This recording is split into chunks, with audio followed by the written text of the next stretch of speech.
الحمد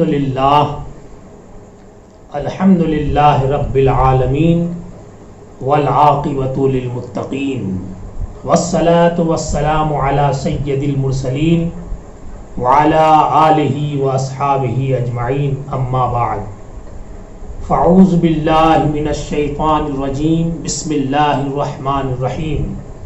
ان الصلاة تنہی عن الفحشاء والمنکر، آمنت باللہ صدق اللہ المولانا العظیم وصدق رسولہ النبی الامین المکین الکریم۔ برادران ملت اسلامیہ، معزز سامعین اور ناظرین، اللہ رب العزت کا لاکھ لاکھ احسان ہے کہ اس نے ہمیں اپنے پیارے محبوب صلی اللہ تعالی علیہ وسلم کی امت میں پیدا فرما کر ہماری شان اور ہماری عظمت کو بلند کر دیا۔ ہم جتنا بھی اپنے رب کا شکر ادا کرنا چاہیں بہت کم ہے۔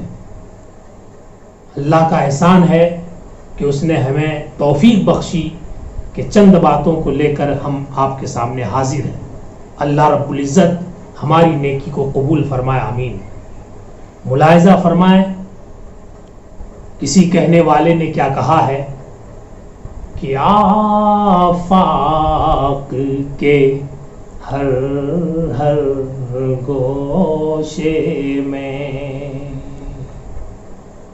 قرآن سنا کر دم لینا۔ سبحان اللہ۔ آفاق کے ہر گوشے میں قرآن سنا کر دم لینا، اب رکنا نہیں، اب تھمنا نہیں، اب رکنا نہیں، اب تھمنا نہیں، فردوس میں جا کر دم لینا۔ سبحان اللہ، سبحان اللہ۔ معزز سامعین اور ناظرین، دنیا تیری بدل دے وہ سجدہ تلاش کر، دنیا تیری بدل دے وہ سجدہ تلاش کر، ایمان تیرا بچا لے وہ رہبر تلاش کر۔ میں نے قرآن پاک کی جس آیت کی تلاوت کی ہے، رب تبارک و تعالی ارشاد فرماتا ہے کہ بے شک نماز بے حیائی اور برائیوں سے روکتی ہے۔ اللہ رب العزت کا ارشاد ہے، وَمَا خَلَقْتُ الْجِنَّ وَالْإِنسَ إِلَّا لِيَعْبُدُونَ، اور میں نے انسان اور جنات کو اس لیے بنایا کہ وہ بندگی کرے۔ بندہ وہ ہے جو بندگی کرتا ہے۔ زندگی آمد برائے بندگی، زندگی بے بندگی شرمندگی۔ عبادت نام ہے اپنی زندگی کے ہر لمحہ کو قانون خداوندی کا پابند بنا لینا۔ اگر یہ بات ہم میں پیدا ہو گئی تو ہماری ہر جنبش و حرکت عبادت ہوگی۔ ہمارا کاروبار کرنا، ہمارا سونا، ہمارا جاگنا، حتیٰ کہ چلتے چلتے راستے سے ایک کانٹے کو ہٹا دینا بھی عبادت۔ سبحان اللہ، کیا بات ہے۔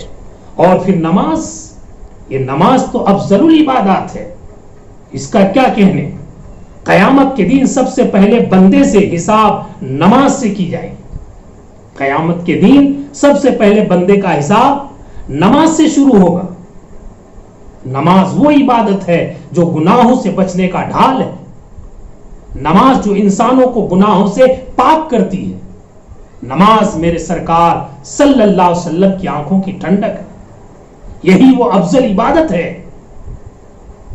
کہ ہر شاہ و گدا کو ایک ہی صف میں لا کر کھڑا کر دیتی ہے۔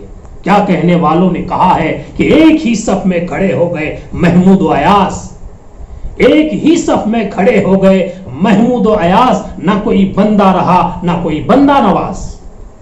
مشکات شریف کی حدیث ملاحظہ فرمائیے، حدیث کے راوی حضرت سیدنا ابو ذر غفاری رضی اللہ تعالیٰ عنہ آپ فرماتے ہیں کہ ایک مرتبہ نبی کریم صلی اللہ علیہ وسلم موسم خزاں میں سیر کرنے کے لیے باہر تشریف لے گئے تو دیکھا کہ خزاں رسیدہ پتے درختوں سے نیچے گر رہے ہیں، خود بخود گر رہے ہیں. خزاں رسیدے پتے درختوں سے نیچے خود بخود گر رہے ہیں. آپ نے ایک درخت کی 2 شاخوں کو اپنے مقدس ہاتھوں میں پکڑ کر ارشاد فرمایا، اے ابو ذر. انہوں نے کہا ہاں یا رسول اللہ، لبیک یا رسول اللہ، حاضر ہوں میں یا رسول اللہ، کہیے.